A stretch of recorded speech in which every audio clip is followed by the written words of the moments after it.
और प्रधानमंत्री नरेंद्र मोदी सीधी तस्वीरें इस वक्त हम आपको दिखा रहे हैं, जहां ट्रेन को उन्होंने रवाना किया। सीधी तस्वीरें इस वक्त आपकी स्क्रीन पर। और नए विश्व स्तरीय स्टेशन और रेल सुविधाओं के लिए प्रधानमंत्री नरेंद्र मोदी ने यहां उद्घाटन किया। आपको बता दें कि 2 साल से भी कम समय में रिनोवेशन किया गया है और तेज़ी से हुए इस कार्य के चलते अब लोगों को इसका सीधा लाभ मिलेगा।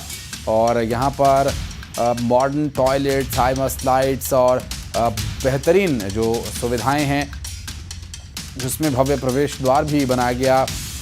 वेटिंग रूम को और बेहतर किया गया है। दिव्यांगों के लिए रैंप्स बनाए गए हैं जो कि अपने आत्मनिर्भर होकर स्टेशंस पर जा सकें, यात्रा कर सकें, इसके लिए प्रयास किया गया। और ये देखिए तस्वीरें जो आप देख रहे हैं, इस वक्त प्रधानमंत्री नरेंद्र मोदी के द्वारा ट्रेन रवाना की गई है और अमृत स्टेशंस का कायाकल्प भी किया गया है, जिसका प्रधानमंत्री नरेंद्र मोदी ने वर्चुअली लोकार्पण किया है। मध्य प्रदेश के 6, छत्तीसगढ़ के 5 रेलवे स्टेशन इसमें शामिल हैं। और मध्य प्रदेश के मुख्यमंत्री डॉक्टर मोहन यादव ने तो बता दिया कि जब रेलवे स्टेशन आते तो पहले कौन मिलते थे, मैं तो नाम भी नहीं लेना चाहता। ये रेलवे स्टेशन और अब दुनिया के अंदर टेलीविजन पे सब कुछ दिखता है, कहीं कोई अंतर नहीं है। बदलते दौर में भारत कितनी तेजी से बदला है। एक तरफ से कौन सा काम छोड़ रहे हैं मोदी जी, ऐसा लग रहा है कि उनके काम करने के आधार पर अपने आंखों के सामने, अभी माननीय सुरेश पचौरी जी बता रहे थे कि 11 साल तो 26 तारीख को होंगे और 9 जून को उन्होंने शपथ ली थी। लेकिन जिस ढंग से, जिस गति से वो सब विभागों पे काम कर रहे हैं, हमारे इस भारत के अंदर इतना विविधता वाला भारत, 145 करोड़ में लगभग 100 देश आ जाए अंदर, छोटी मोटी आबादी। अभी वो रोम जहां के पोप ने अपना नया कार्यभार ग्रहण किया, 50,000 भी आबादी नहीं उस देश में। ऐसे कोई 50,000, कोई 1 लाख, कोई 2 लाख, कोई 50, ज्यादा अपनी बड़ी बात करो तो इंग्लैंड जैसा देश भी, कितनी आबादी है उसकी, अपने अमेरिका सुपर पावर, लेकिन आबादी में हमसे 1/5 या 6 है। अब इसके बाद भी इतने बड़े देश में एक साथ बदलाव लाना और नई टेक्नोलॉजी का भी उपयोग करना। आज जब यहाँ रेलवे स्टेशन के लोकार्पण की बात कर रहे हैं तो रेल के अंदर बदलाव, वो हमारे डीजल के इंजन, कोयले के इंजन और वो गंदीवाड़ा पता नहीं कितने साल में दूर होगा, कभी सोचते नहीं थे। लेकिन अब हमारे साथ अपने देखते देखते सारे डीजल इंजन पता नहीं कहाँ चले गए, पूरा विद्युतीकरण के आधार पर।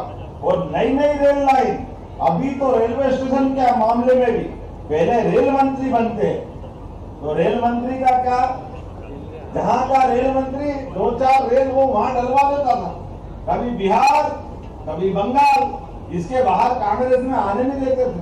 भूले भटके कोई और बढ़ गया तो हमारे में से माननीय सुरेश पचौरी जी और माननीय राकेश जी कह रहे थे कि आंदोलन करके या प्रेम भाव से एक आध ट्रेन ला करके अपने क्षेत्र में सौगात देते हैं। आपने श्रीधाम की सौगात दी, आपने जबलपुर मुंबई की सौगात दी, ये ट्रेन अपने बीच में। लेकिन आज क्या हो गया, अब बदलते दौर में किस प्रकार की गति चल रही है। रेल की मीटर गेज से ब्रॉड गेज आने में 100 साल लग गए, नैरो गेज से ब्रॉड गेज आने में 150 साल लग गए।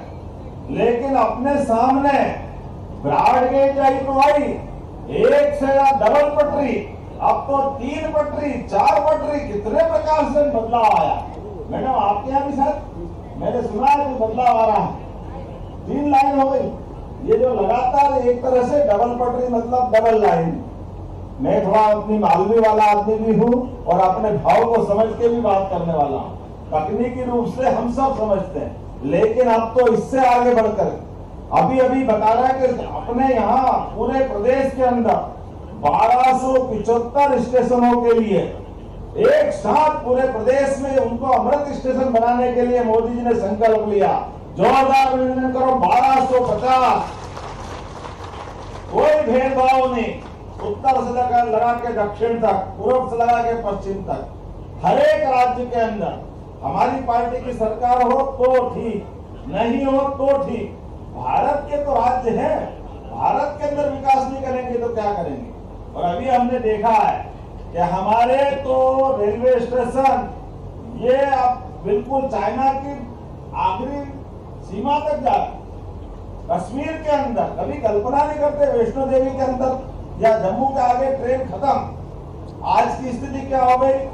जम्मू से लगा के कश्मीर तक ऊपर बर्फ के बड़े बड़े पहाड़ और अंदर रेल, और रेल के लिए भी विश्व का सबसे ऊंचा पुल अगर कहीं है, हाँ हमें गर्व है, वो भारत के अंदर है। हमारे लिए सौभाग्य की बात।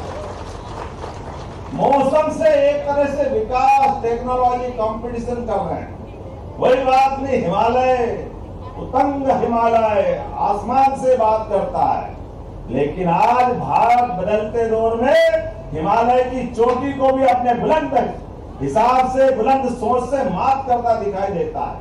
चारों तरफ उत्तर, दक्षिण, पूरब, पश्चिम हमारे रेल, सड़क जिस प्रकार से निर्माण कार्य हो रहा है, कहीं कोई भूमिगत कोई तकलीफ नहीं, टनल में जा रही। अभी तो बंबई के अंदर रेल हमारी समुद्र में से जा रही। जोरदार अभिनंदन करो, कितना आगे चला गया अपना देश।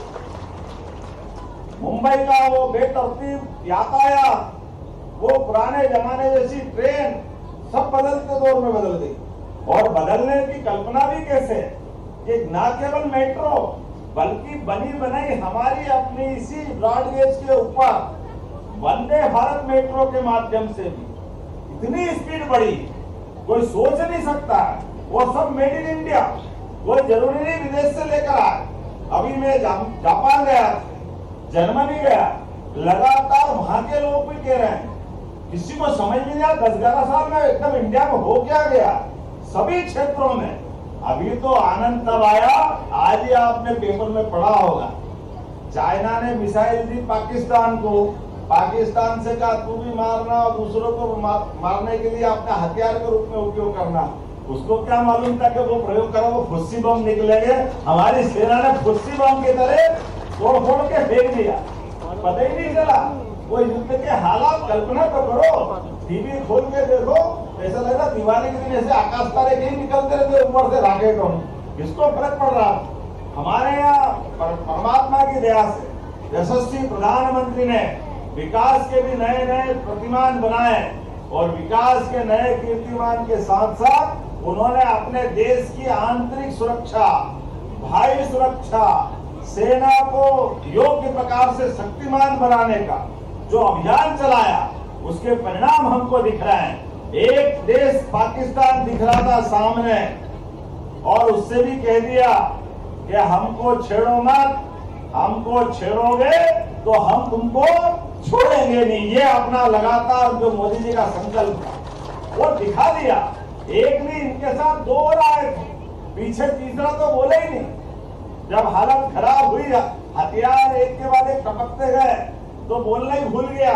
और हमको मालूम है 200 से ज्यादा देश, लेकिन ये माननीय मोदी जी की कूटनीति का बड़ा अपना निर्णय है। दुनिया के देश के अंदर अपने प्रकार से उन्होंने कहा कि हमारे देश के अंदर हम भेदभाव नहीं करते, चुनी हुई लोकतांत्रिक सरकार है, हिंदू मुसलमान सबको लेके चलने का परिणाम आप देखो। दुश्मनों ने तो कमी नहीं रखी थी, दुश्मनों ने तो पहलगांव के बगीचे के अंदर नाम पूछ के गोली चलाई थी, और वो नाम पूछकर गोली चलाने का दृश्य हमको याद कर लो। उसके पीछे भाव क्या था? उसके पीछे भाव ये था कि वो हिंदू मुस्लिम कर रहे थे, और बाद में पूरे देश में कल्पना कर रहे थे कि दंगे हो जाएंगे हिंदू मुस्लिम के। हुआ उल्टा, पूरा देश एकजुट रहा। अपने यहाँ पूरे देश में मोदी जी के नेतृत्व में कोई दंगे नहीं हुए। जोरदार अभिनंदन करो, ये है मोदी जी का बदलता भारत।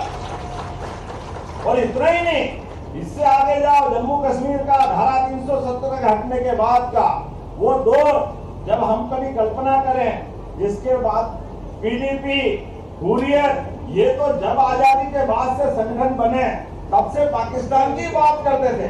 ऐसा मारा पाकिस्तान को, ऐसा मारा कि ये सब के सब हिंदुस्तान जिंदाबाद, हिंदुस्तान जिंदाबाद। हमारे सारे दल एक साथ एक पार्टी में, एक तरह से राष्ट्रीय मुद्दों पर आजादी के बाद एक साथ एक स्वर में बात निकालने का ये नया रिकॉर्ड बनाया। जोरदार अभिनंदन करो। ये लोकतंत्र की जीत है, यशस्वी प्रधानमंत्री के नेतृत्व में विश्वास की जीत है। सारी पार्टियों के साथ मिलकर जब मैं रेल के लोकार्पण के अवसर पे हूँ तो मुझे मालूम है कि आज ये जो सौगात मिल रही है 6 स्टेशन मध्य प्रदेश के हैं, जहाँ हमारा नर्मदापुरम